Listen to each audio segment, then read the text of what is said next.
নমস্কাৰ মেজমেলৰ মজিয়ালৈ আপোনাক জনাইছো আন্তৰিক আদৰণি প্ৰিয় দৰ্শক মেজমেলৰ মজিয়াত আমি আজিৰ অতিথি আমাৰ মাজত উপস্থিত অসমৰ জলসম্পদ বিভাগৰ মন্ত্ৰী তথ্য মন্ত্ৰী আৰু অসম চৰকাৰৰ মুখপাত্ৰ পীযুষ হাজৰিকা ডাঙৰীয়া নমস্কাৰ আবেলিলে কেবিনেট আছে আৰু গুৰুত্বপূৰ্ণ বহুত কাৰ্যসূচী আছে ব্যস্ততাৰ মাজত এইখিনি সময় দিয়াৰ বাবে বহুত ধন্যবাদ হাজৰিকা ডাঙৰীয়া চৰকাৰৰ মুখপাত্ৰ হিচাপে আপোনাৰ পৰা নিশ্চয় জানিব বিচাৰিব আমাৰ দৰ্শকে এটা কথা যে হেহতিয়াকৈ যি এক চাকৰিৰ বেচা কিনাৰ যিটো ঘটনা পোহৰলৈ আহিছে এগৰাকী ভদ্ৰ মহিলা বিজেপি দলৰ নেত্ৰী তেওঁ আত্মহননৰ পিছত এই ঘটনাবিলাক পোহৰলৈ আহিল এই ঘটনাবিলাক পোহৰলৈ অহাৰ সময়ত কিছুমান কল ৰেকৰ্ডিং ও টেলিভিছন চেনেলবিলাকত বাজিছে আৰু এই কল ৰেকৰ্ডিংবিলাক প্ৰত্যেকতে ৰাজ্যিক বিজেপিৰ সভাপতি ভৱেশ কলিতাৰ নামটো উচ্চাৰিত হৈছে এই প্ৰসংগত আপোনাৰ কি মন্তব্য মই কোনোটো কল ৰেকৰ্ড শুনা নাই গতিকে ভৱেশ কলিতা ডাঙৰীয়াৰ নাম আহিছে নাই মই নাজানো হয় কিন্তু ৰাজগুৰু ডাঙৰীয়া প্ৰথম কথাটো হ'ল যে কিয় এই দুৰ্ঘটনাটো ঘটিবলৈ পালে এগৰাকী মহিলা নেত্ৰীৰ আত্মহনন হ'ল কিয় হ'ল যদি তালৈকে আমি চাওঁ আমি শুনিছো যে মইতো ইমান ডিটেইলছত নাজানো আমি শুনিছো যে চাকৰিৰ নামত কোনোবাই টকা লৈছিল চাকৰি দিব নোৱাৰিলে পইচা ঘূৰাই নিদিয়াৰ কাৰণে বিশেষ অবাঞ্ছিত পৰিৱেশৰ সৃষ্টি হ'ল আগৰে এগৰাকী মহিলাই আত্মহত্যা কৰিব লগা হ'ল এনে কথাটো কি মানে চাকৰি দিব নোৱাৰিলে ইট মিনছ চৰকাৰখনৰ দিনত হিমন্ত বিশ্ব শৰ্মাৰ চৰকাৰৰ দিনত চাকৰিৰ নামত কোনো পধ্যে কেলেংকাৰী হোৱা নাই কোনোবা এটা দুটাতো বেয়া মানুহ থাকে ক'ৰবাত বিজেপি দলতো থাকিব পাৰে মই অস্বীকাৰ নকৰোঁ বেয়া মানুহে বেয়া কাম কৰিছে কিন্তু চৰকাৰে কৰা নাই আমাৰ বিধায়কে কৈছে বিধায়কজনে ফ'ৰ্থ গ্ৰেড চাকৰি দিব নোৱাৰোঁ গাঁওবুঢ়া পৰ্যন্ত দিব নোৱাৰোঁ মই দিব নোৱাৰোঁ আৰু মই দিব নোখোজোঁ মই দিব নোখোজোঁ আমি যেতিয়া বিধায়কে মন্ত্ৰীয়ে চাকৰি দিব পৰা হৈ যাম সেইদিনাখনে ৰাজগুৰু ডাঙৰীয়া কি হৈ যাব সেইদিনাখনে দুৰ্নীতিৰ ডাঙৰ দোকান হ'ব কিন্তু মই এইখিনিতে আপোনাক ৰখাব লাগিব আপোনাৰ যিগৰাকী নেত্ৰী বৰ্তমান পুলিচ কাষ্টডিত আছে তৃষ্ণা শৰ্মা তেওঁ সাংবাদিকৰ লগত অনানুষ্ঠানিক কথা বতৰাত কৈছে যে বহু সংখ্যক চাকৰি এনেকে টকা দিয়ে হ'বই নোৱাৰে মানুহ ক'ব পাৰে কোৱাটোত আপুনি ক'ত কণ্ডিশ্যন আপুনি সেই চাকৰি যে পালে যিসকলে চাকৰি পালে সেই মানুহখিনিক আপুনি যদি বদনামী কৰা হ'ল ফাৰ্ষ্ট কথা ছেকেণ্ড কথা আপোনাৰ টিভিৰ পৰ্দাত মই দেখিছোঁ যিদিনাখন চাকৰিৰ ৰিজাল্ট ওলাই সেইদিনাখন আপোনালোকে বাতৰি পৰিৱেশন কৰে ঘৰত বহিবলৈ চকী নাই থাকিবলৈ ঘৰ নাই তেনেকুৱা ল'ৰা ছোৱালীয়ে চাকৰি পাইছে তেনেকুৱা ল'ৰা ছোৱালীয়ে কেনেকৈ চাকৰি পাব তেওঁলোকে মেধাৰ বলত পাইছে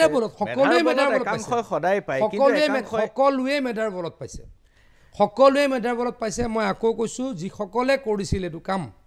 তেওঁলোকে চাকৰি দিব পৰা নাই চাকৰি দিব পৰা নোহোৱাৰ কাৰণে এই কাণ্ডটো হৈছে অনুৰাগে কৈছে অনুৰাগ হাজৰিকা তেওঁ বৰ্তমান পুলিচ কাষ্টডিত আছে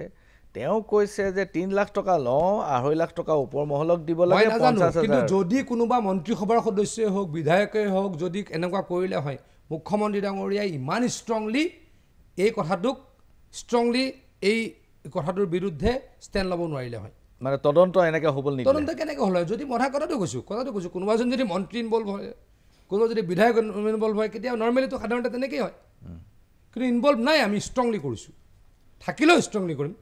প্ৰভাইডেড থাকিলেও কৰিম কিন্তু দেই এই ওপৰ মহলটো কোন মই নাজানো মই আকৌ কৈছোঁ তেওঁ ডেফিনেটলি মইতো পুলিচত কি ষ্টেটমেণ্ট দিছে মই নাজানো কিন্তু কোনো পধ্যে ওপৰ মহল হওক তলৰ মহল হওক কাকো কম্প্ৰমাইজ কৰা নহ'ব মুখ্যমন্ত্ৰী ডাঙৰীয়াই কঠোৰ ষ্টেণ্ড লৈছে আমি সকলোৱে সমৰ্থন জনাইছোঁ 3টা কথাত চাকৰিৰ ক্ষেত্ৰত স্বচ্ছতা নাই বুলি অভিযোগ আহিছে 1 নম্বৰ কাট অফ মাৰ্ক আপোনালোকে প্ৰকাশ নকৰে 2 নম্বৰ ৱেটিং লিষ্টত কোন আছে সেই কথা কোনেও নাজানে আৰু 3 নম্বৰৰ কথাটো হৈছে যে এটা চাকৰি যেতিয়া এজন মানুহে কেইবাটাও চাকৰি পালে তেওঁ এটাত জইন কৰিলে তো বাকি কেইটাৰ কে হ'ল এই কথাখিনি বাকি কেইটা আকৌ চাকৰি পোষ্ট খালী আছে আকৌ 20,000 কিন্তু ওলাব নাই 22,000 20,000 পোষ্ট আকৌ ওলাব চাওক আপোনাক মই বাৰে বাৰে কৈছোঁ অনুৰোধ কৰিছোঁ ৰাজগুৰুদা আপুনি যিসকলে চাকৰি লৈ গৈছে তেওঁলোকৰ মনটোক বেয়া নকৰিব তেওঁলোকক অসন্মান নকৰিব এইটো কোনো পধ্যে এইখন চৰকাৰৰ দিনত চাকৰিৰ দুৰ্নীতি হোৱা নাই দুৰ্নীতি হোৱা বুলি যদি কয় কষ্ট কৰি পঢ়ি শুনি যিকেইটা ল'ৰাই চাকৰি পালে সেইকেইটাক আপুনি অপমান কৰা হ'ব কাইণ্ডলি নকৰিব নহয় চাওক ঘটনাটো হ'ল যে যেতিয়া এটা ঘটনা ওলাই গৈছে গতিকে তাৰ প্ৰসংগত ষ্ট্ৰংগেষ্ট একশ্যন লৈছোঁ বিজেপি দলৰে কাৰ্যকৰ্তাক ধৰি আছে বহুতৰ নাম ওলাই আছে কিন্তু তেওঁলোকক গ্ৰেজুৱেলি চব আহিব যাৰ যাৰ নাম ওলাই আছে নাম ওলালে আপোনাৰ টিভিত ওলালে নহ'ব আমাৰ তদন্তত ওলাব লাগিব তদন্ত ওলোৱাবিলাক চব আহিব কোনো খাই নাযায় অখিল গগৈয়ে অভিযোগ কৰিছে যে ধেমাজি যিটো বিস্ফোৰণৰ ঘটনা এই ঘটনাত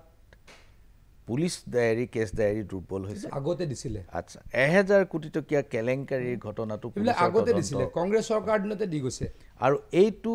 চাওক এই গোটেই কেছ ডায়েৰীবিলাক কংগ্ৰেছ চৰকাৰ দিনতে দি গৈছে আৰু বুজি পালো কংগ্ৰেছ চৰকাৰ কিন্তু মানুহখিনি একেখিনিয়ে আছে যিখিনি কংগ্ৰেছ চৰকাৰ দিনতে দি গৈছে কিন্তু কংগ্ৰেছত যিখিনি মানুহ আছিলে সেইখিনিয়ে বিজেপিত আছে আৰু তেওঁলোকে নিজৰ বিৰুদ্ধে এনেকুৱাটো কৰিব নাই হিমন্ত বিশ্ব শৰ্মাটো গৃহমন্ত্ৰী নাছিল তেতিয়া নাথাকিব পাৰে তেনেহ'লে কেনেকৈ তেওঁ কৰাব ন কেনেকৈ পাব 12 চনৰ পৰা আমি পাৰত নাছিলোৱেই হিমন্ত বিশ্ব শৰ্মা ডাঙৰীয়া পাৰত নাছিলে 12 চনৰ পৰা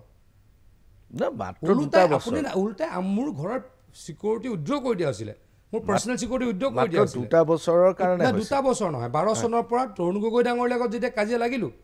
সেইখন গভৰ্ণমেণ্টৰ 1 বছৰৰ পাছৰ পৰাই আমাৰ কোনো পাৱাৰ নাই মোৰ ঘৰৰ চিকিউৰিটি উদ্যোগ কৰিছে হাউচ গাৰ্ড মোৰ পাৰ্চনেল চিকিউৰিটি উইথড্ৰ কৰিছে গতিকে আমাৰ পাৱাৰ নাছিলে গতিকে আমি পুলিচক এইখিনি সময়ত চলাব পৰা নাছিলোঁ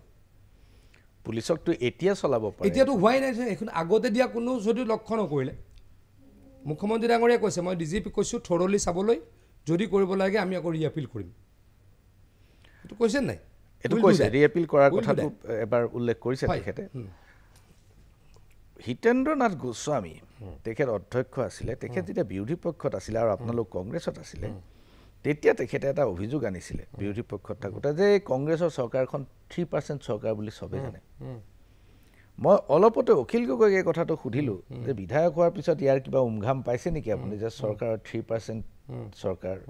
চৰিত্ৰটো একে আছে নেকি অখিল গগৈয়ে কৈছে যে কিছুমান ডিপাৰ্টমেণ্টত 3% আৰু কিছুমান ডিপাৰ্টমেণ্টত 5%লৈকে অখিল গগৈ ডাঙৰীয়াই নিজৰ সমষ্টিত যিমান কাম হয় PWD ডিপাৰ্টমেণ্ট বা ৱাটাৰ ৰিচোৰ্চ ডিপাৰ্টমেণ্ট ঠিকাদাৰ তেওঁ দিয়ে গতিকে তেওঁ বেছি ভালদৰে জানিব তেওঁ কোনোবাই দিয়ে নেকি নিদিয়ে নেকি মই নাজানো এতিয়া অখিলৰ সমষ্টিত ঠিকাদাৰ তেওঁ দিয়ে অখিল গগৈ সমষ্টিৰ বাবে সমষ্টিত তেওঁ ঠিকাদাৰ তেওঁৰ মতে হয় অখিল গগৈ সমষ্টিৰ বাবে তাৰমানে সঁচা অৰ্থত টেণ্ডাৰ নহয় এটা এক্সাম্পল দিলোঁ নহয় আপুনি সঁচা অৰ্থতে টেণ্ডাৰ হয় নিয়ম এটা আছে চৰকাৰী নিয়ম আছে চৰকাৰী নিয়ম যে আমি কি কৰোঁ 10% বিল যোনে মাৰিব তাৰ পৰা আমি 4টা হ'লে ডিচাইড কৰিব পাৰোঁ হয় সেইটো নিয়ম অনিয়ম নহয় সেই 4টা নামৰ ভিতৰত অখিল গগৈ নিজৰ নামটো দি দিয়ে নিজৰ ঠিকাদাৰজনক দি দিয়ে গতিকে অখিল গগৈহে ভালকৈ জানিব তেওঁ কিবা লয় নেকি 3% 4% তেওঁ লয় নেকি তেওঁ জানিব আমি নলওঁ মই ইমান ডিটেইল নাজানো কিন্তু অভিযোগ মই পাই থাকোঁ এটা কথাত যে 3% বা 5% যিয়ে নহওক AIUDFৰ যিকেইজন বিধায়ক তেওঁলোকৰ যিটো পাৰ্চেণ্টেজ ওপৰলৈ যাব লাগে সেইটো তেওঁলোকক ঘূৰাই দিয়া হয় বোলে তেনেকুৱা নহয় তেনেকুৱা কথা নহয় তেনেকুৱা পাৰ্চেণ্টেজৰ কথা নাই আমি ৰাজনীতি কৰা মানুহ শুভাকাংক্ষীৰ পৰা সহায় লওঁ কালি মই কৈছোঁ নিশ্চয়লি কালি কৈছোঁ পাৰ্টি অফিচ বনাইছোঁ আমি শুভাকাংক্ষীৰ সাহায্য লৈ সেইটো অখিল গগৈ লয় কংগ্ৰেছেও লয় চবেই লয় শুভাকাংক্ষীৰ সাহায্য লোৱাটোত আপত্তি নাই কিন্তু আমি কামৰ এটা কাম স্পেচিফিক একো নলওঁ যদি লয় মই কৈছোঁ নহয় নামবিলাক তেওঁলোকেই দিয়ে মুখ্যমন্ত্ৰী ডাঙৰীয়াই বাৰম্বাৰ এই কথাটো দাবী কৰি আহিছে যে সমষ্টি পুনৰ নিৰ্ধাৰণৰ জৰিয়তে খিলঞ্জীয়াৰ স্বাৰ্থ ৰাজনৈতিক স্বাৰ্থ সুৰক্ষিত হৈছে অন্ততঃ কেইবছৰমানলৈ সুৰক্ষিত হ'ব আপুনিও এই কথাটো মোৰ পূৰ্বৰ এটা অনুষ্ঠানত এই কথাটো দাবী কৰিছিল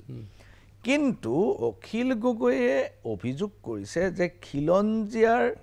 সুৰক্ষা দূৰৰে কথা অখিল গগৈৰ প্ৰত্যেকটো অভিযোগে সঁচা নেকি নহয় মই অভিযোগটো আপোনাক সেইকাৰণে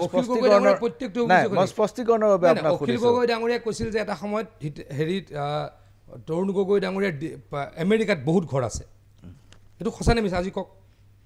তেওঁৰ ল'ৰাৰ লগত তেওঁ তৰুণ গগৈ ডাঙৰীয়াৰ পুত্ৰৰ লগত দেখোন গৌৰৱ গগৈ ডাঙৰীয়াৰ লগত আলিংগন কৰি ফটো তোলে এতিয়া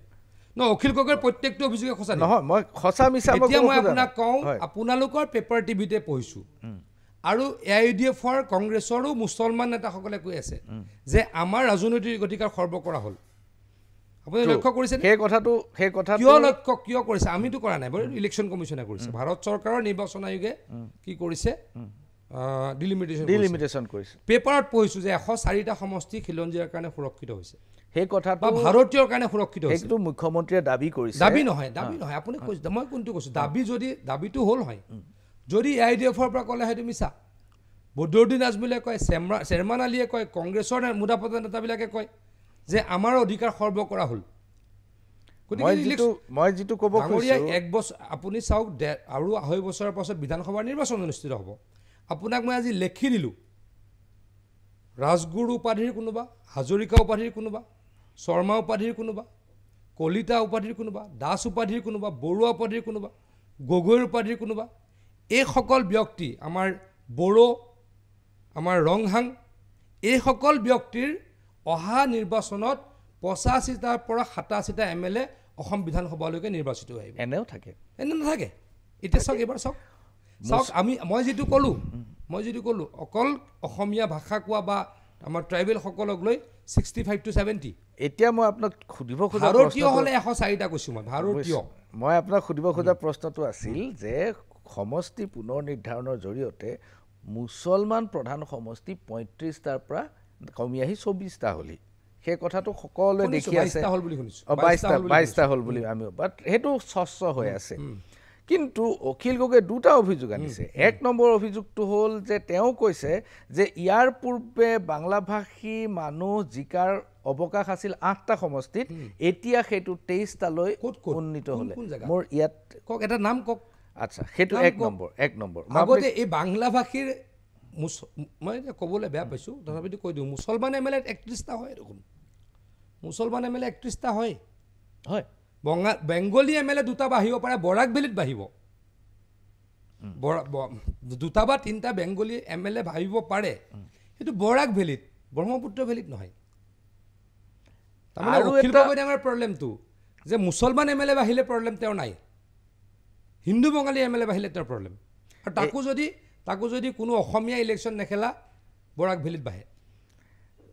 আপোনাৰ আৰু এটা অভিযোগ হ'ল যে ব্ৰহ্মপুত্ৰ উপত্যকাৰ আহোম মটক মৰাণ চুতীয়া চাহ জনগোষ্ঠী সকলোৰে অধিকাৰ এই সমষ্টি পুনৰ তেওঁলোকে কৈছে যে এৰিয়াবিলাক এতিয়া মৰিয়নি সমষ্টিটো আগতে চাহ জনগোষ্ঠীৰ প্ৰধান আছিল এই আহোম সম্প্ৰদায়ৰ MLA 7টা হয় বা 8টা হয় 7টাই হয় ইনক্লুডিং অল পাৰ্টিজ আহাবৰো 7টাই হ'ব আপুনি লিখি লওক বুজিলে আচ্ছা মৰাণৰ হয়তো এটা বাঢ়িবহে পাৰে আহোমৰ এটা বাঢ়িবহে পাৰে গম পাইছেনে আহোমৰ এটা বাঢ়িবহে পাৰে আচ্ছা যদি আপুনি ট্ৰাইবেলৰ বাঢ়িলে বেয়া পায় চিডুল কাষ্ট বাঢ়িলে বেয়া পায় অখিল গগৈ আৰু আপুনি মই নাজানো কিন্তু চিডুল কাষ্টটো আপোনালোকে ব্ৰহ্মপুত্ৰ উপত্যকাত কমাই বাঢ়িছে নহয় কেনেকৈ দেৰগাঁও সমষ্টিটো দেৰগাঁওটো যে বিহালীত হৈছে ক'ৰবাততো ক'ৰবাত বাঢ়িছে নাওবৈচা হৈছে বাঢ়িছে আপোনালোকে সেইটো বেয়া পাইছে অখিল গগৈ বেয়া পাইছে চিডুল কাষ্ট সমষ্টি বঢ়াৰ কাৰণে অখিল গগৈ বেয়া পায় ট্ৰাইবেল সমষ্টি বঢ়াৰ কাৰণে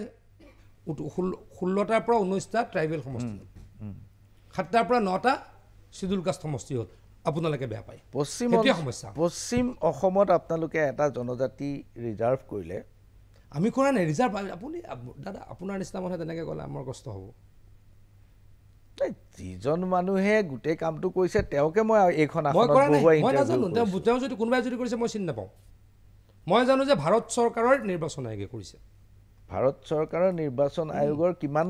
এই গোটেই কৰ্মযজ্ঞ কৰাৰ কিমান কেপেবিলিটি আছে সকলক লৈ কৰিছে ইলেকশ্যন অফিচাৰসকলক লৈ কৰিছে উই আৰ ন'হেয়াৰ ইনভলভড তেতিয়াহ'লে আপোনালোকে কিয় এখন ডিফেণ্ড কৰি আছে ডিফেণ্ডটো কৰিছোঁ আমি দেখিছোঁ যে মই পেপাৰত পঢ়িছোঁ টিভিত পঢ়িছোঁ এতিয়া আমি চাইছোঁ যে এইটো যিটো সমষ্টি বিন্যাস মানে ভোটাৰৰ বিন্যাস যদি কৰিছোঁ আমি বিশ্লেষণ যদি কৰিছোঁ খিলঞ্জীয়া মানুহ ভাৰতীয় মানুহে 104টাত জিকিব ডেফিনেটলি আমি ছাপোৰ্ট কৰিম ইলেকশ্যন কমিশ্যন বেচিকেলি এই গোটেই কাঠামোটো বডিটো মুছলমান বিৰোধী নেকি মই নাজানো মুছলমানৰ সমষ্টি কিয় মই কেনেকৈ জানিম আপুনি কৈছে ইলেকশ্যন কমিশ্যনে কৈছে মুছলমানৰ সমষ্টি মই কেনেকৈ জানিম তেওঁলোকে কৰিছে মই কেনেকৈ জানিম মইতো নাজানো তেওঁলোকে বিৰোধী হয় নহয় এইখিনিতে কি কেলকুলেশ্যনত কৰিছে তেওঁলোকে জানে কিন্তু তেওঁলোকক বিৰোধী বুলি মই কিয় ক'ম এইখিনিতে লৈছোঁ ক্ষণিক সময়ৰ বাণিজ্যিক বিৰতি চাই থাকক মেজমেল বিৰতিৰ পাছত পুনৰ ঘূৰি আহিছোঁ মেজমেলৰ মজিয়ালৈ আৰু মেজমেলত আজি উপস্থিত অসমৰ জলসম্পদ মন্ত্ৰী তথ্যমন্ত্ৰী আৰু অসম চৰকাৰৰ মুখপাত্ৰ পীয়ুষ হাজৰিকা ডাঙৰীয়া মই এটা সমষ্টি পুনৰ নিৰ্ধাৰণ নহয় এটা বেলেগ প্ৰসংগ মই উপস্থাপন কৰিব খুজিছোঁ সেইটো হৈছে বাটে পথে দোকানে পোহৰে প্ৰায়ে মানুহ লগ পাওঁ আজিও লগ পাইছোঁ তেওঁলোকৰ কথাটো হ'ল যে NRCত এই যে ড্ৰাফটত যে বিদেশী ওলাইছিলে এই বিদেশীখিনিৰ পৰা একাংশ মানুহক স্বদেশী বুলি ঘোষণা কৰি মূল লিষ্টলৈ ঘূৰাই অনা হ'ল আৰু 14 লাখ মানুহক বিদেশী বুলি ৰাখি থোৱা হ'ল এতিয়া কথা হ'ল এই বিদেশী বুলি পূৰ্বে ঘোষিত আৰু পিছত মূল তালিকালৈ ঘূৰাই অনা স্বদেশী বুলি ঘোষিত মানুহখিনি এটা বিৰম্বনা হৈছে তেওঁলোকে আজি ইমান দিন ধৰি আধাৰ কাৰ্ডৰ পৰা বঞ্চিত হয় আৰু এই আধাৰ কাৰ্ডৰ পৰা বঞ্চিত হোৱাৰ কাৰণে আজিও পাইছোঁ মোক কৈছে যে চাউল বাকী মানুহে পাই আছে আমি চাউল পোৱা নাই বিচিত্ৰ ধৰণৰ সমস্যা চৰকাৰী সকলো বেনিফিটৰ পৰা তেওঁলোক বঞ্চিত ল'ৰা ছোৱালী বিদেশত যাব লাগে আধাৰ কাৰ্ডখন নোহোৱাৰ কাৰণে গোটেই সমস্যা হৈছে এইটো আপোনালোকে আমি সকলোৱে মিলি আমি অসমৰ ছাত্ৰ সংগঠনসমূহক মাতিছিলোঁ তাৰ কাৰণে এখন কেবিনেট সাব কমিটি আছিল তাৰে ময়ো মেম্বাৰ আছিলোঁ আমি সকলোৰে ৰায় ল'লোঁ আছুকে ধৰি AGYCPকে ধৰি সকলোৱে তেওঁলোকে কৈছিল যে এইটোত আমি এফিডেভিট দিব লাগে সুপ্ৰিম কোৰ্টত যিহেতু গোটেই মেটাৰটো সাবজুডিজ আণ্ডাৰ সুপ্ৰিম কোৰ্ট কাৰেক্ট যে এই মানুহখিনিয়েও অন্তত আধাৰ কাৰ্ড পাব লাগে সুবিধা পাব লাগে চ' তেনেকৈ আমি এফিডেভিট দিয়াৰ ব্যৱস্থা কৰিছোঁ যিহেতু সুপ্ৰিম কোৰ্টৰ আণ্ডাৰত আছে কিন্তু এটা মই কওঁ দেই লগত ৰাজগুৰু ডাঙৰীয়া NRCখন মই মানি লোৱা নাই অসম চৰকাৰে সেইটো এটা সুকীয়া কথা সেইটো মই অসম চৰকাৰে মই কথাই কৈ থলোঁ আপোনাক এই NRCখন আমি মানি লোৱা নাই চৰকাৰীভাৱেও হওক বা ব্যক্তিগতভাৱেও হওক বা আমাৰ দলেও মানি লোৱা নাই কিন্তু তথাপিতো সুপ্ৰিম কোৰ্টৰ ওপৰতো আমি কিছুমান কথা ক'ব নোৱাৰোঁ সুপ্ৰিম কোৰ্টত আমি আৰ্জি দিছোঁ যে এই মানুহখিনিক আপোনালোকে কেতিয়া কি বুলি কয় বেলেগ কথা কিন্তু অন্তত মানৱীয়তাৰ কাৰণে আপুনি যিটো কৈছে মানৱীয়তাৰ খাতিৰত আপুনি সেইটোৱে কৈছে এওঁলোকক আধাৰ কাৰ্ড পোৱাৰ ব্যৱস্থা কৰি দিব লাগে আমি এই বিষয়ে ব্যৱস্থা হাতত লৈছোঁ এতিয়া এই কথাটো আপোনাৰ স্ববিৰোধী নহ'বনে মই এটা প্ৰশ্নৰ খাতিৰত কৈছোঁ বিতৰ্কৰ খাতিৰত কৈছোঁ যে আপুনি এহাতেদি এই মানুহখিনি মূল তালিকাত সোমোৱাটো আপুনি মানি ল'ব পৰা নাই কাৰণ এওঁলোকৰ মাজত বিদেশী আছে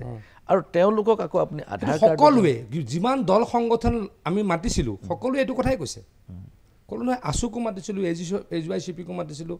আটছু আটাচা সকলোকে মাতিছিলোঁ যিমান ছাত্ৰ সংগঠন সকলোৱে এইটো কৈছে মানৱীয়তাটো এটা বেলেগ বস্তু কিন্তু বিদেশী হয় নহয় আমি ক'ব নোৱাৰোঁ হাজৰিকা ডাঙৰীয়া NRC আপুনি মানি লোৱা নাই চৰকাৰে মানি লোৱা নাই দলেও মানি লোৱা নাই কিন্তু অসম চৰকাৰে আজিলৈকে এখন এফিডেভিট দি এখন মানি নলওঁ বুলি আমি তাতে আমি ব্যৱস্থা কৰি আছোঁ অসমত এনেকুৱা এটা পৰিৱেশ কেইদিনমানৰ আগলৈকে সকলো ব্যস্ত আছিল ডিলিমিটেশ্যন লৈ আমাৰ DC সকল প্ৰশাসন সকলো ব্যস্ত আছিল এতিয়া আমি হয়তো তাত একেদিনে আমি সকলো কাম কৰিব নোৱাৰোঁ চৰকাৰৰ ছিষ্টেমো আছে আপুনি জানে পৰিৱেশ NRC যেতিয়া আমাৰ ডিলিমিটেশ্যন হৈছিলে সেইটো ভগৱানে কৰিলে নহ'ল কিন্তু ল' এণ্ড অৰ্ডাৰ ইছ্যু হোৱাৰ সম্ভাৱনাও আছিলে কিন্তু ভগৱানে কৰাত নহ'ল অসমৰ মানুহে বুজিলে নকৰিলে গতিকে সকলোখিনি কাম আমি একেলগে কৰা নাই কিন্তু অদূৰ ভৱিষ্যতত অতি সোনকালে আমি NRCৰ কাৰণেও নিশ্চয়কৈ কাম কৰিম এফিডেভিটৰ কামটো হাতত ল'ব মই পুনৰ ঘূৰি আহিব খুজিছোঁ দলৰ মজিয়াৰ কথা পাতিবলৈ সেইটো হৈছে যে সিদ্ধাৰ্থ ভট্টাচাৰ্যীয়ে এটা কিবা কৈছে সেইটো বেলেগ কথা ৰাজেন গোহাঁই কিন্তু এতিয়াও খুব উষ্ণ বাক্যবান তেওঁ প্ৰয়োগ কৰি আছে কালিও আনকি তেওঁ ৰাজেন গোহাঁই ডাঙৰীয়াক খুব সন্মান কৰোঁ কাৰণে বিশেষ তেওঁৰ ওপৰত নকওঁ কিন্তু এটা কথা কৈছোঁ যে তেওঁ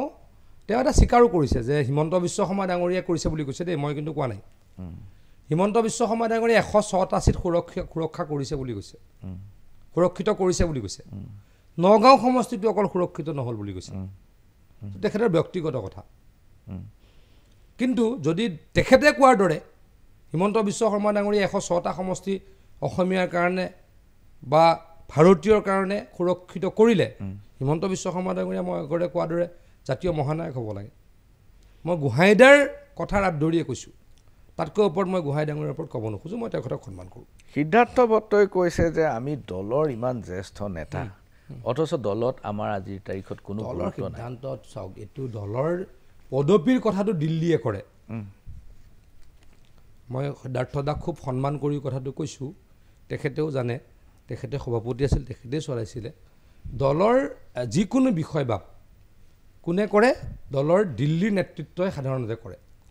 গতিকে এই ক্ষেত্ৰত তেখেতৰ কিবা ক'ব লগা থাকিলে তাতে ক'লেতো উত্তৰটো সোনকালে পাব। এতিয়া আপুনি কৈ থাকে যে বিজেপিত পুৰণিৰ কোনো সংঘাত নাই, কিন্তু কাৰ্যত যিসকলে বিদ্ৰোহ কৰিছে বা অসন্তুষ্টি প্ৰকাশ কৰিছে তেওঁলোকে নিজকে দাবী কৰে বা ভাবে যে তেওঁলোক বিজেপি দলটোৰ প্ৰতিষ্ঠাতা, আৰু হিমন্ত বিশ্ব শৰ্মা, পীযুষ হাজৰিকা, জয়ন্ত বৰুৱা আহি পেলাই উৰি আহি জুৰি বহিল, যিটো বাংলাত কয় উৰে আছে জোৰে বচিছে। এই কথাটোত তেওঁলোকৰ ক্ষোভ আছে বুলি কথাটো এটা কথা কৈছোঁ, আপুনি যিকেইগৰাকী ব্যক্তিয়ে আপোনালোকে দাদা দুটা ষ্টেণ্ডত কয়, প্লিজ বেয়া নাপাব, যিকেইগৰাকী ব্যক্তিয়ে দলৰ মানে আমাৰে বিৰোধিতা কৰি কৈ আছে বুলি আপোনালোকে ভাবিছে, তেওঁলোকৰ নাম লয়। ধ্ৰুৱ প্ৰসাদ বৈশ্যটো আপুনি নাম নলয় নাই। ধ্ৰুৱ প্ৰসাদ বৈশ্য, মই বিজেপিত আমি যেতিয়া সৰু সৰুতে থাকোঁ, আমি বিজেপিৰ ফেচ কাক চিনি পাওঁ? ধ্ৰুৱ প্ৰসাদ বৈশ্যকে চিনি পাওঁ। আপুনিও কয় মুখপাত্ৰ আছিল, ৰমেন ডেকা আছিল। তাৰপাছত শান্তনু গগৈ বহুত পুৰণা আছিল, ৰাইট? আপুনি কওঁ আমাৰ ৰাজেন গোহাঁই বহুত পুৰণা, ৰাজেন গোহাঁই আছিলে। মই কোনটো কৈছোঁ? মই যিসকলে এইটো কথাৰ বিপৰীতে কৈ আছে তেওঁলোকৰ আপুনি নাম নলয়। দুজন বিধায়কৰ কথা কওঁ, দিলীপ শইকীয়া, চাৰিজন বিধায়কৰ কথা কওঁ, চক্ৰ গগৈ, বিনোদ হাজৰিকা, বিজয় মালাকাৰ আৰু কৌশিক ৰায়। এইকেইজনে 90ৰ পৰা বিজেপি কৰে। তেওঁলোকেতো কৈ আছে নতুন পুৰণা আমাৰ দলত একো নাই, সেইটো আপোনালোকে হাইলাইট নকৰে। দুজনমান ব্যক্তিয়ে হাইলাইট কৰে যেতিয়া তেওঁলোকে দলত পুৰণাৰ কোনো গুৰুত্ব নাই, নতুনে আহি চব লৈ ল'লে। কিন্তু দলৰে পুৰণা ব্যক্তিসকলে, মই আকৌ ক'লোঁ, শান্তনু গগৈ, ধ্ৰুৱ প্ৰসাদ বৈশ্য, আমাৰ যাদৱ ডেকা, আমাৰ সেইদিনাখন আমাৰ ৰঞ্জিত দাসেও ক'লে, ৰঞ্জিত দাস, আমাৰ MLA চাৰিজনে ক'লে, সেইটোকতো আপোনালোকে কেতিয়াও ভালকৈ নেদেখুৱায়। প্ৰথম অৱস্থাত তেওঁলোকে যেতিয়া প্ৰতিক্ৰিয়া প্ৰকাশ কৰিছিল তেতিয়া আমি সকলো দেখুৱাইছিলোঁ, কিন্তু বিদ্ৰোহীসকলে তেওঁলোকৰ প্ৰতিক্ৰিয়া আজি পৰ্যন্ত অব্যাহত ৰাখিছে, যিটোত বাকীসকলে ৰাখা নাই। তেনেকুৱা নহয়। আপোনালোকে কথাটো নাজানে, মোক কৈ থাকে আৰু কম নেকি, আমি কম নেকি? আমি ক'ব নালাগে। পুৰণা মানুহে কৈহে আছে আমি কম, আমি কৈ আছোঁ ক'ব নালাগে। এইটো পৰিৱেশটো নষ্ট কৰিব নালাগে। আচ্ছা, 30জন জ্যেষ্ঠ কাৰ্যকৰ্তাই যে বিজেপি দলৰ সভাপতি গৈ কৈ আহিলে, সেইটো কি সেইকেইজনটো সৰু, কোনোবা এজনৰ বয়স 50 হ'ব পাৰে, কিন্তু 30-20 বছৰ বয়সৰ পৰাই কৰি আছে ন সেইকেইজন ল'ৰাই। গতিকে তেওঁলোক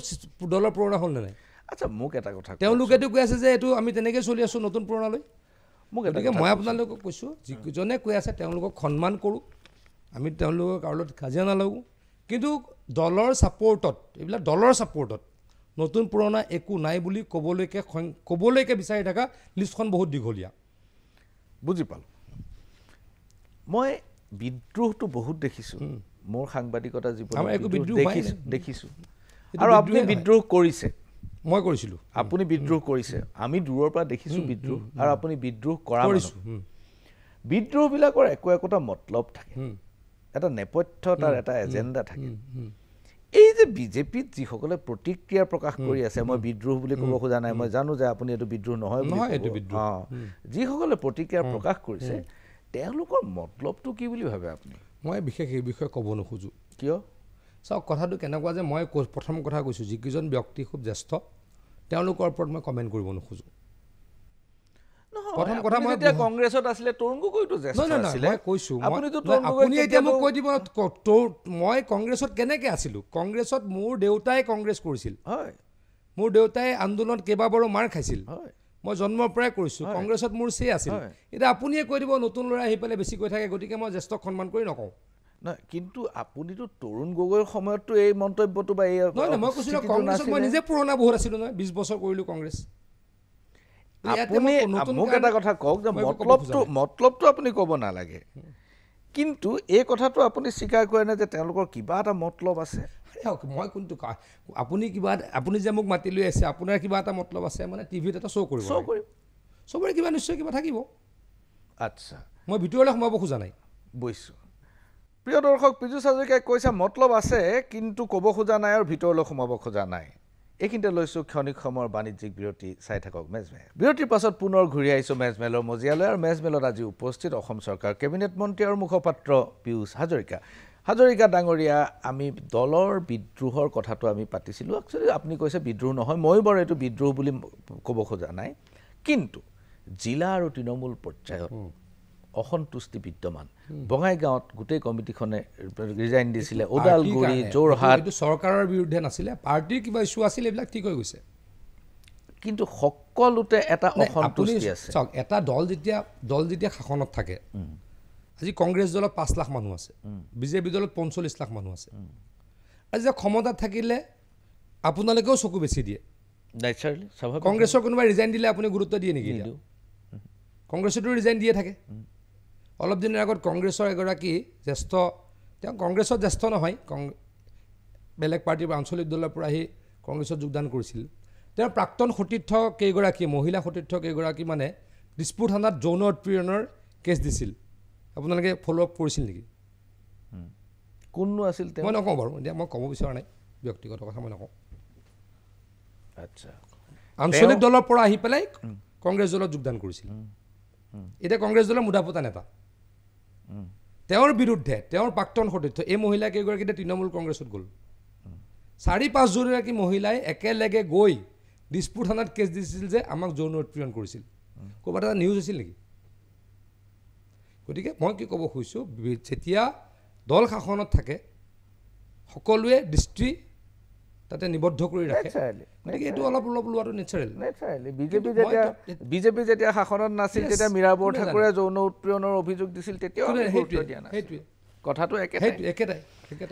এতিয়া কথাটো হ'ল যে চৰকাৰ আৰু দলক আপুনি কি পৃথকে পৃথকে চাব খুজিছে নেকি নাই আমি চৰকাৰটো পৃথক হয় দলৰ আদৰ্শৰে আমি চৰকাৰ চলাওঁ দলৰ আদৰ্শৰে চৰকাৰ চলাব লাগে বিজেপি দলৰ আমি টিকটত ইলেকশ্যন জিকিছোঁ বিজেপি দলৰ আদৰ্শৰে আমি চৰকাৰ চলাব লাগে কিন্তু চৰকাৰখনে যদি অকল দলে কৰি থাকে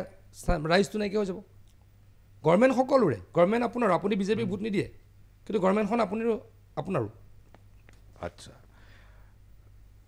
অলপতে ইণ্ডিয়া টুডে এটা ছাৰ্ভে কৰিছিলে তাত বিজেপিয়ে 303খন আসন বিজেপি প্লাছ 304খন আসন পাব বুলি কৈছে সেই হিচাপত বিজেপি প্লাছৰ সংখ্যা অলপ কমিছে কিন্তু 304খনতো বহুত ন কিন্তু আপুনি এই যিটো ওলাইছিলে আগষ্ট মাহত আপুনি বেক 2018 আগষ্টলৈ যাওক তেতিয়া আৰু কম আছিলে সেইখিনি সময়ত মোড অফ দ্য নেশ্যন বিজেপিয়ে কম পাইছিলে 260 সামথিং আছিলে এবাৰ কিমান হৈ গ'ল 304খন বিজেপিয়ে অকলে 287খন চ' কমফৰ্টেবল মেজৰিটি আমি পাই আছোঁ এই ফিগাৰটো আপুনি কাৰেক্ট বুলি ভাবেনে ইয়াতকৈ কমিব বেছি হ'ব আৰু 10খন ইলেকশ্যন যেতিয়া ওচৰ চাপি আহিব নৰেন্দ্ৰ মোদী ডাঙৰীয়া যেতিয়া ৰাইজৰ মাজলৈকে আহিব তেতিয়া আৰু 10খন 15খন আসন ওপৰত যাব 10খন 15খন বেছি মিনিমাম ইণ্ডিয়া টুডে ছাৰ্ভেত জানুৱাৰী মাহত ডক্টৰ হিমন্ত বিশ্ব শৰ্মাৰ জনপ্ৰিয়তা 68% অলপ কম বেছি আৰু এতিয়া 48% দেখুৱাইছে কম বেছি অলপ হৈ থাকে কিন্তু এতিয়াও দেশৰ তেওঁ 5জন জনপ্ৰিয় মুখ্যমন্ত্ৰী আগৰ 4জন কোন আগৰ 4জন মই ইমান নাজানো একজেক্টলি মই চোৱা নাই 5জন বুলি জানো মই আপুনি মিলিলে গম পাব আচ্ছা দেশৰ 5জন আৰু বিজেপিৰ মাজত ফাৰ্ষ্ট বিজেপিৰ 1 নম্বৰ চিফ মিনিষ্টাৰ আচ্ছা তেওঁৰ জনপ্ৰিয়তা 48%লৈ নামিছে অলপ কম বেছি হৈ থাকে কিজানি ভৱিষ্যতে আৰু বেছি হৈ যায় হ'ব পাৰে কিন্তু জানুৱাৰীৰ পৰা আগষ্টৰ মাজত 20% কমাৰ কি কাৰণ হ'ব পাৰে মই আপোনাক কেতিয়াবা কম বেছি হৈ থাকে even then Himanta Biswa Sarma is the 5th best performing CM আৰু বিজেপিৰ 1 নম্বৰ আচ্ছা এতিয়া মই ক'ব খুজিছোঁ যে 20% কমাৰ কাৰণটো কি হ'ব মই আপোনাক কৈছোঁ কেতিয়াবা উঠা নামা হৈ থাকে অসমততো এইকেইদিন আমাৰ অসমৰ সাধাৰণতে কি হয় অসমৰ পৰিৱেশত বানপানীৰ সময়ততো অলপ এইটো আপুনি জেনেৰেল এৰিয়াত আমি পলিটিচিয়ানে তেনেকৈ ভাবোঁ বানপানীৰ সময়ত মানুহবিলাকৰ অকণমান মনটো বেয়া হৈ থাকে সেইটো এটা ফাৰ্ষ্ট কাৰণ গুৱাহাটী চিটিটো আমাৰ পাহাৰীয়া যিহেতু চিটি পাহাৰীয়া চিটি য'তে হয় পৃথিৱীৰ সকলোতে পানী হয় দিল্লীতটো এবাৰ অৱস্থাই নাই গতিকে সেইখিনি সময়ত মানুহৰ চেণ্টিমেণ্টটো অকণমান গভৰ্ণমেণ্টৰ এগেইনষ্টত যাই থাকে সেনেকুৱাও হ'ব পাৰে কিন্তু it will come back confidently কৈছোঁ মুখ্যমন্ত্ৰী ডাঙৰীয়া জনপ্ৰিয়তা ঘূৰি আহিব কালি ৰাতি আপুনি যদি চাবলৈ গ'ল হয় মই পষ্টটো কৰিছোঁ কালি মই ৰাতি প্ৰায় 10টা বজাত নিজে গাড়ী চলাই মই হেৰি চাব গ'লোঁ মালিগাঁও ব্ৰিজ চাব গ'লোঁ ব্ৰিজ চাব গ'ল ব্ৰিজত গাড়ী চলাব নোৱাৰি ইমান মানুহ ৰাতি 11:30 বজাত চাবলৈ আহিছে ফূৰ্তি কৰিব পাৰ হৈছে মানুহ আৰু আপোনালোকে চাওক কেইদিনমানৰ 2 মাহ পাছত যেতিয়া আমাৰ জুৰোডৰ ফ্লাইঅভাৰখন হৈ যাব 1 বছৰৰ ভিতৰত যেতিয়া গুৱাহাটী উত্তৰ গুৱাহাটী হৈ যাব মানুহে হিমন্ত বিশ্ব শৰ্মাক আকৌ ইমান ওপৰলৈকে লৈ যাব আপোনাৰ এই কম অহা কথাটো আকৌ আপোনালোকে ওলাব নোৱাৰে আৰু মই এই কথাটো ফ্লাইঅভাৰ হৈছে দলং হৈছে ইনফ্ৰাষ্ট্ৰাকচাৰ হৈছে মানুহে হিতাধিকাৰীয়ে কিবা কিবি পাইছে মই হিতাধিকাৰী বুলি নক'ব মই আপোনাক অনুৰোধ কৰিছোঁ আপোনাৰ হিতাধিকাৰী বুলি কৈ মানুহখিনিক অসন্মান কৰিব নালাগে তেওঁলোকক আমি সহায় কৰিছোঁ অৰুণোদয় পৰিয়াল কৰিছোঁ সহায় কৰিছোঁ এইটো এখন দ্যাট ইজ দ্য টাৰ্ম সেই শব্দটোৱে ব্যৱহাৰ কৰা হয় উত্তৰ ভাৰতত লাভাৰ্থী বুলি কয় তাতকৈ হিতাধিকাৰী ক'ব পাৰে কিন্তু হিতাধিকাৰীক পইচা দিব নালাগে মই সেইটো সাধাৰণতে আপোনালোকে যিটো কয় সেইটো ক'ব নালাগে মই সেইটো কোৱাই নাই মই কৈছোঁ যে কাম এইবিলাক হৈ আছে কিন্তু নিম্ন মধ্যবিত্ত আৰু মধ্যবিত্তৰ দৈনিক যিখন বজাৰ আৰু যি জীৱন যাত্ৰাত যিটো হেঁচা পৰিছে বয় বস্তু মূল্য মই অস্বীকাৰ নকৰোঁ এই ক্ষেত্ৰত মই সদায় কৈ আছোঁ এইটো অস্বীকাৰটো নকৰোঁ আপোনাৰ ঘৰতো সমস্যা হয় মোৰ ঘৰতো সমস্যা হয় আপুনিতো খুব ভালদৰে জানে দাদা এই গোটেই পৰিৱেশটো কি হ'ল ইনফ্লেশ্যন গোটেই ৱৰ্ল্ডতে এটা ইনক্ৰিজৰ এটা হেৰি আৰম্ভ হ'ল কিয় আৰম্ভ হ'ল পষ্ট ক'ভিড ছেকেণ্ড হ'ল ইউক্ৰেইন আৰু ৰাছিয়া ৱাৰ আমেৰিকাত 38% ইনফ্লেশ্যন 40 বছৰ হোৱা নাছিলে আপুনি জানে ভালকৈ মোক আপুনি চাউথ আমেৰিকাৰ দেশবিলাকত যাব 100%লৈকে 120%লৈকে ইনফ্লেশ্যন তাৰ কি 90% ইনফ্লেশ্যন এটা দুটা ইফাল সিফাল মোৰ ভুল হ'ব পাৰে 90 to 88 হ'ব পাৰে তেনেকুৱা কিন্তু সেইটো হয় ইউৰোপৰ হাহাকাৰ অৱস্থা তাতকৈ ইণ্ডিয়াত বহুত কম 7.something ইনফ্লেশ্যন তাৰ পাছতো মই কৈছোঁ তাৰ পাছতো কৈছোঁ মোৰ কষ্ট হয় তাৰ কাৰণে যোৱাকালি মোদী ডাঙৰীয়া কি কৰিলে পৰহিদিনা গেছৰ দাম কমাই কিমান কমালে 200 টকা আৰু 200 টকা বুলি 400 টকা কমাইছে কেনেকৈ 200 আৰু 400 100 স্লেব যিখিনিয়ে আমাৰ 10 কোটি মহিলাই যি উজ্জ্বলা পায় তাত 400 কমিছে সেইটো আমি তেওঁলোকক পাত্তাই দিয়া নাই আপুনি আমি নিউজে আমি যে 400 কমালে 10 কোটি মানুহৰ 400 কৰিলে সেইটো আমি গুৰুত্বই দিয়া নাই তাৰমানে 3টা স্লেব হৈছে এটা স্লেব হৈছে কমাৰ্চিয়েল 100 টকা কমিছে এটা আপোনাৰ মোৰ অপেন সেইটো হ'ল 200 টকা আৰু যিসকলে উজালা গেছ লয় সংখ্যাটো একেবাৰে কম নহয় অলমষ্ট 10 crores তেওঁলোকৰ কাৰণে 400 কমিছে তাৰপিছত এইটোৰ প্ৰভাৱ চাগে নিশ্চয়কৈ অহা 1 মাহত বজাৰত পৰিব inflation will come down again এতিয়া আপুনি 1167 টকা এই চিলিণ্ডাৰ যোৱা 9 বছৰত হ'ল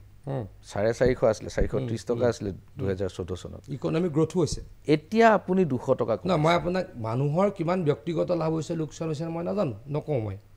কিন্তু দেশত ইকনমিক গ্ৰোথো হৈছে তাৰ তেনেকেই বস্তু অকণমান আগবাঢ়ে আপুনিতো ইকনমি জানা মানুহ আমাৰ দেশখন আছিলে আজিৰ পৰা 14 চনলৈকে India's position was 10th in terms of economic size আৰু এতিয়া কিমান 4th 5th কৈ আছোঁ তেতিয়া 1 ট্ৰিলিয়ন আছিল এতিয়া অলমষ্ট 4 ট্ৰিলিয়ন হ'ল তেনেকৈ অলপ বাঢ়ি গৈ থাকে কিন্তু মই আকৌ কৈছোঁ বস্তুৰ দাম বাঢ়িলে মই কষ্ট পাওঁ চাওক এইটো এটা ৰেকাৰিং কাৰবাৰ যে আমাৰ যিটো বস্তুৰ দাম কমিছেও না কিছুমান বস্তুৰ দাম কমিছেও আপুনি মোবাইলৰ বিল আগতে কিমান আহে আপোনাৰ মোবাইলৰ বিল কমিল নেকি যোৱা আপুনি যেতিয়া মোবাইলৰ বিল মনত পেলাওক আম্বানী ফেমিলিয়ে চেপি দিছিলে আমাৰ ইনকামিং কলৰো পইচা দিব লগা হৈছিল মোৰ এতিয়া 1200 টকা আহে আম্বানী ফেমিলি তেতিয়া কংগ্ৰেছ গভৰ্ণমেণ্ট আছিল বিজেপি গভৰ্ণমেণ্ট আছিলে প্ৰমোদ মহাজন প্ৰমোদ মহাজন টেলিকম মিনিষ্টাৰ আছিলে বিএছএনএলক আপোনালোকে খুলিবলৈ নিদিলে অসমতো কংগ্ৰেছ গভৰ্ণমেণ্ট নাই টেলিকম ডিপাৰ্টমেণ্ট বিজেপি গভৰ্ণমেণ্ট আছিলে চেণ্ট্ৰেল গভৰ্ণমেণ্টৰ কাম মই আপোনাক ক'লো আম্বানী ফেমিলি প্ৰথমবাৰৰ বাবে নৰ্থ ইষ্টত খুলিব দিছিলে নহয় 2004 গভৰ্ণমেণ্ট আছে আপুনি কংগ্ৰেছৰ প্ৰবক্তা নহব আপুনি কংগ্ৰেছৰ প্ৰবক্তা হৈ কথা নহব নাই নহয় অনুৰোধ কৰিছো আপুনি কংগ্ৰেছৰ প্ৰবক্তা হৈ কথা ক'ব 2004 পৰা 10 লৈকে টেলিফোনৰ বিল কিমান আছিল তেতিয়া কাৰ চৰকাৰ আছিল 2004 পৰা 2010 লৈকে টেলিফোনৰ বিল কিমান আহিছিলে 3000 4000 এতিয়াহে 1200 তাৰ আগতে আম্বানী ফেমিলিক বিজেপিয়ে খুলিলে নৰ্থ ইষ্ট হয় মই আপোনাক বিএছএনএলক নিদিলে নাই নাই কথা নহয় প্ৰমোদ 2004 চনৰ কথা কওকচোন মই তাৰ আগৰ কৈছো 2004 চনৰ 97 চনৰ পাছৰ কথা কওক 97 ৰ পৰা 2004 পাছৰ কথা কওক আৰে 97 ৰ পৰা আহিছে নাই মই কৈ আছো ন 2004 আপুনি 2004 বছৰ কথা কওক পীযুষ হাজৰিকা ডাঙৰীয়া আমি ইনকামিং কলৰ পইচা দিব লগা হৈছিল মই দিছো আমি আউটগোইং টু বাদে ইনকামিং কলৰ পইচা দিব লগা হৈছিল 2004 চনৰ পাছতো দিছো এইখিনিতে লৈছো ক্ষণিক সময়ৰ বাণিজ্যিক বিৰতি চাই থাকক মেজমেল তাৰ পাছত পুনৰ ঘূৰি আহিছো মেজমেলৰ মজিয়ালৈ আৰু মেজমেলত আজি উপস্থিত অসম চৰকাৰৰ জলসম্পদ মন্ত্ৰী পীযুষ হাজৰিকা ডাঙৰীয়া আমি টেলিফোনৰ বিলতে শেষ কৰিছিলোঁ কিন্তু মই এটা বেলেগ প্ৰসংগলৈ আহিব খুজিছোঁ আপোনাৰ হয়তো কিবা এক্সপ্লেনেশ্যন থাকিব পাৰে সেইটো হ'ল 58 বছৰত অসম চৰকাৰে 47,000 কোটি টকাৰ ঋণ লৈছিল সোণোৱাল চৰকাৰৰ দিনত 5 বছৰত 42,000 কোটি টকা আৰু হিমন্ত বিশ্ব শৰ্মাৰ দিনত 2 বছৰতে 42,000 কোটি এটা বস্তু আপুনি চাওকচোন এতিয়া ইণ্ডিয়াৰ বাকী ষ্টেটবিলাকে কিমান লৈ আছে কম্পেৰিজন কৰক অখিল গগৈ ডাঙৰীয়া কেইবাবাৰো ক'লো হাত জোৰ কৰি অনুৰোধ কৰিলোঁ আপোনাক আমাৰ লগত ডিবেট কৰক নকৰে টিভিৰ চেনেলত বহি কৰিম বুলি ক'লোঁ নহয় নাই মই কৈছোঁ শুনক মই আগৰ নাই economic size it's all about economic size আপোনালোকে ওপেন মাৰ্কেটৰ পৰা লৈ আছে পইচা যিটো অভিযোগ ওপেন মাৰ্কেটৰ পৰা চেন্ট্ৰেল ৰিজাৰ্ভ বেংকে দিয়াৰ কাৰণে ল'ব পাৰিছোঁ সেইটো ৰিজাৰ্ভ বেংকে অনুমতি দিছে মোৰ কথাটো শুনক সেইটো কেজুৱেল চৰকাৰেও লৈ আছে ৰাজস্থানেও লৈ আছে পাঞ্জাবেও লৈ আছে কেৰালাও লৈ আছে কেৰালাত চবতকৈ বেছি কমিউনিষ্টৰ চৰকাৰ ভাৰতবৰ্ষৰ লোন থকা ষ্টেট সকলোতকৈ কেৰালাত বেছি আপুনি চাৰ্চ কৰক অসম 10খন ৰাজ্যৰ মাজত নাই you just search in Google বেংগলত কিমান আছে চাওক বেংগল বহুত ওপৰত আছে লোন লোৱাত আমি বহুত তলত আছোঁ কিন্তু লোনৰ কথা ক'লে গোটেই দেশৰ ৰাজ্যবিলাকৰ হেৰিখন লৈ আহিলে মই ভাল পাম আপুনি অকল অসমৰ নানিব ৰাজগুৰু ডাঙৰীয়া মই আপোনাক অনুৰোধ কৰিছোঁ আপুনি গোটেইখিনি আনক কেৰালাই কিমান লোন ল'লে ৰাজস্থানে কিমান লোন ল'লে ছত্তীশগড়ত কংগ্ৰেছ কিমান লোন ল'লে এই গোটেইবিলাক আনক যিবিলাক ৰিচোৰ্চফুল ষ্টেট আমি ৰিচোৰ্চফুল হ'ব নালাগিব নেকি আমি ৰিচোৰ্চফুল হোৱাৰ চেষ্টাটো ক'ত কৰিছোঁ চেষ্টা আমাৰ নিচিনা ছেম ছত্তীশগড় পাঞ্জাব এতিয়া অলমষ্ট একেই হৈছেগৈ আমি আপোনাক চাওঁ এই মুহূৰ্তত in terms of economic growth rate GDP growth rate অসমৰ 17 নম্বৰ অসমৰ আগত আছে পাঞ্জাব আৰু ছত্তীশগড় গতিকে তেওঁলোকেও লোন লৈ আছে আমিও লৈ আছোঁ কিন্তু তেওঁলোকে আমাতকৈ বেছি লোন লৈ আছে আই কেন গেৰাণ্টি ইউ হ'ব পাৰে আগৰ পৰা তেওঁলোকে ইকনমি খুব ষ্ট্ৰং পাঞ্জাবৰ ইকনমি ডাউন হৈ গৈ আছে আগতেতো 1 নম্বৰত আছিল এতিয়া ডাউন হৈ গ'ল ছত্তীশগড় নতুন ষ্টেট ছত্তীশগড় মই খুজিছোঁ যে ৰিচোৰ্চফুল ষ্টেটৰ ডেপ ছাৰ্ভিচিংটো কৰাৰ কেপেবিলিটি আমাৰ কেপেবিলিটি আছে অলপো চিন্তা কৰিব নালাগে উই হেভ ফুল কেপেবিলিটি আপুনি ঠিকাদাৰক পইচা দিয়া ঠিকাদাৰ ফুল পইচা পাই আছে মোৰ ডিপাৰ্টমেণ্টত কোনো ঠিকাদাৰে কেতিয়াও কোৱাই নাই পইচা পোৱা নাই বুলি আপুনি দেখাওক ৱাটাৰ ৰিচোৰ্চৰ 5টা ঠিকাদাৰ আনি দেখাওক এইকেইটা মানুহে ঠিকা পোৱা নাই মই আপোনাক কৈছোঁ আপুনি মোক দেখাওক ৰাজগুৰুদা মই ৱাটাৰ ৰিচোৰ্চ ডিপাৰ্টমেণ্ট চাওঁ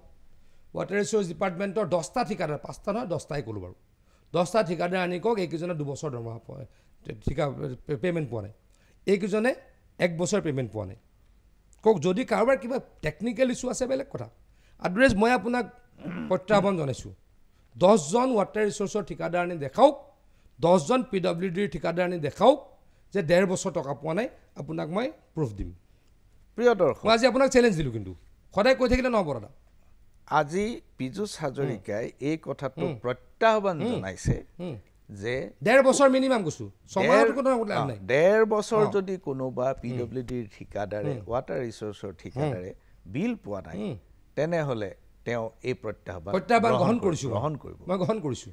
বাটে পথে আমি শুনি থাকোঁ যে ঠিকাদাৰে নাই আপুনি এনেকুৱা চাব লাগে টেকনিকেলি যদি তেওঁ কামটো কমপ্লিটেই কৰা নাই কামটো যদি বেয়া কৰি থৈছে বেলেগ কথা আদাৰৱাইজ কাম যদি কমপ্লিট কৰিছে কামত যদি কোনো অবজেকশ্যন নাই কোনোৱে তেনেকৈ নোপোৱাকৈ থকা নাই মই গেৰাণ্টি দিব পাৰোঁ এইখিনি কথা মই আপোনালোকৰ বাৰে দেখাওক নহয় আপোনালোকৰ বাবে মই এৰিলোঁ যে এই কথাটো আপোনালোকে কৰিব মোৰ মোবাইলত পীযুষ হাজৰিকা ডাঙৰীয়া মই মন্ত্ৰী হিচাপে মোক কোনো এটা হোৱাটছআপ দিয়া নাই কোনোৱে কোৱা নাই যে বিল পোৱা নাই মোক কোৱা নাই কোনো কিন্তু অভিযোগ আহি থাকে মোক কওক না অভিযোগ দিলে মই তেতিয়াহে মাৰিম মই মন্ত্ৰীয়ে অভিযোগ নাপালে কেনেকৈ কৰিম পীযুষ হাজৰিকা আৰু আপুনি ডাইৰেক্ট অভিযোগ আনক ৰাজগুৰু ডাঙৰীয়া ডাইৰেক্ট অভিযোগ আনক এই 20টা ঠিকাদাৰে পোৱা নাই 10টা ঠিকাদাৰে পোৱা নাই মই আপোনাক কিয় পোৱা নাই পাইছেনে নাই চাই দিম কিয় পোৱা নাই কৈ যদি পোৱা নাই কিয় পোৱা নাই কৈ দিম মই সুধিব খুজিছোঁ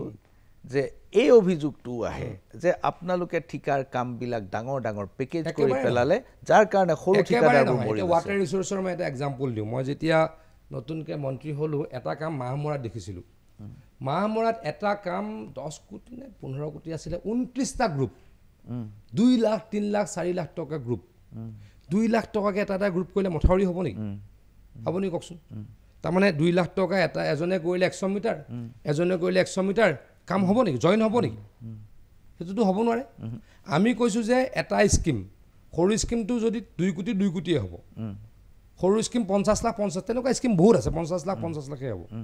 কিন্তু 20 কোটিৰ স্কিমটো কিয় মই 20টা স্কিম কৰিম? কথাটো বুজিছেনে? 20 কোটিৰ স্কিমটো মই 2টা কৰিম বা 3টা কৰিম। কামটো ভাল হ'ব লাগিব ন। তাৰ ফলত আপোনাৰ কেনেকৈ লাভ হ'ব? মানে তাত মোৰ একো নাই, লাভটো ডিপাৰ্টমেণ্টৰ হ'ব। মানে কেনেকৈ লাভ হ'ব? কেনেকৈ পইচা দিছোঁ? মথাউৰি এটা বনাব লাগে ধৰক 20 কোটি টকাৰ, আপুনি দি দিয়ক 20টা ঠিকাদাৰ, 20টা ঠিকাদাৰে জইনে নহ'ব, 1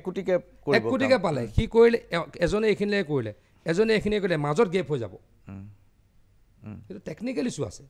ৰাস্তাটো আপুনি ভগাই ভগাই দিব নোৱাৰি। ৰাস্তা যেতিয়া ব্লেক টপিং কৰে, আগতে কেনেকৈ কৰিছিলে? আগতে এইবিলাক গণ্ডগোল আছিলে, বেয়া হৈছিলে। সেইকাৰণে পেকেজ কৰাৰ আগলৈকে মই কৈছোঁ না, পেকেজ তেনেকুৱা নাই। আপুনি কথাটো ভুল, ৰংলি ইণ্টাৰপ্ৰেট নকৰিব। তাৰমানে আমি এতিয়াও যদি ক'ৰবাত 20 লাখ টকা কামৰো আমাৰ কাম আছে, 50 লাখৰো আছে,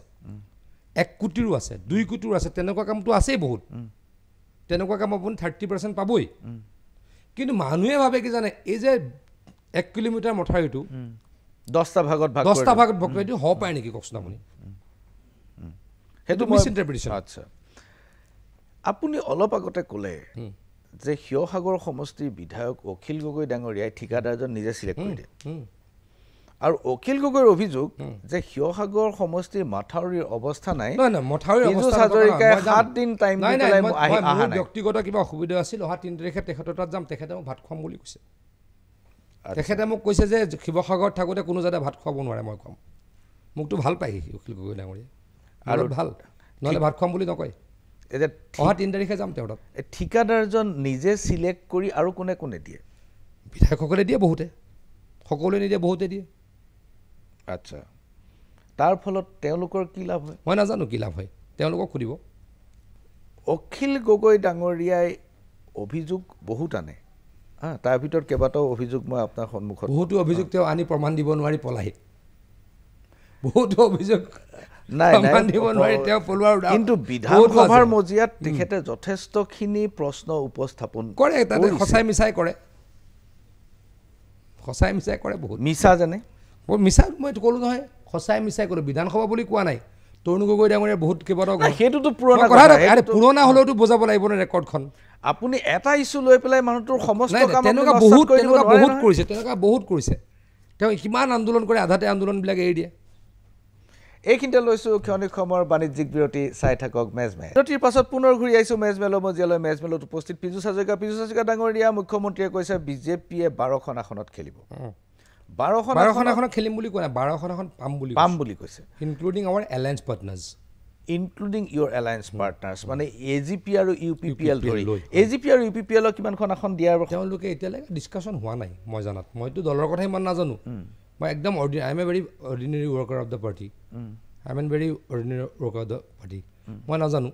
মই মন্ত্ৰী হয়, কিন্তু পাৰ্টিৰ অৰ্ডিনেৰী মেম্বাৰ, গতিকে মই ইমান নাজানো। পঞ্চায়ত নিৰ্বাচনত এইবাৰ প্ৰতীক চিহ্ন নাথাকিব বুলি চৰকাৰে প্ৰস্তাৱ কৰিছে। কিবা এটা প্ৰস্তাৱ কৰি আছে, বিলখন অহা নাই, মই বহুত ডিটেইলছত সেইকাৰণে নাজানো। বিল আহিলে গম পাম ডিটেইলছত। এইটোৰ ক্ষেত্ৰত এটা অভিযোগ আছে যে উত্তৰ প্ৰদেশত পঞ্চায়তত বিজেপিয়ে খুব ভাল কৰিলে, তেওঁলোকে চিম্বলত খেলিছিলে। আৰু অসমত যদি বিজেপিয়ে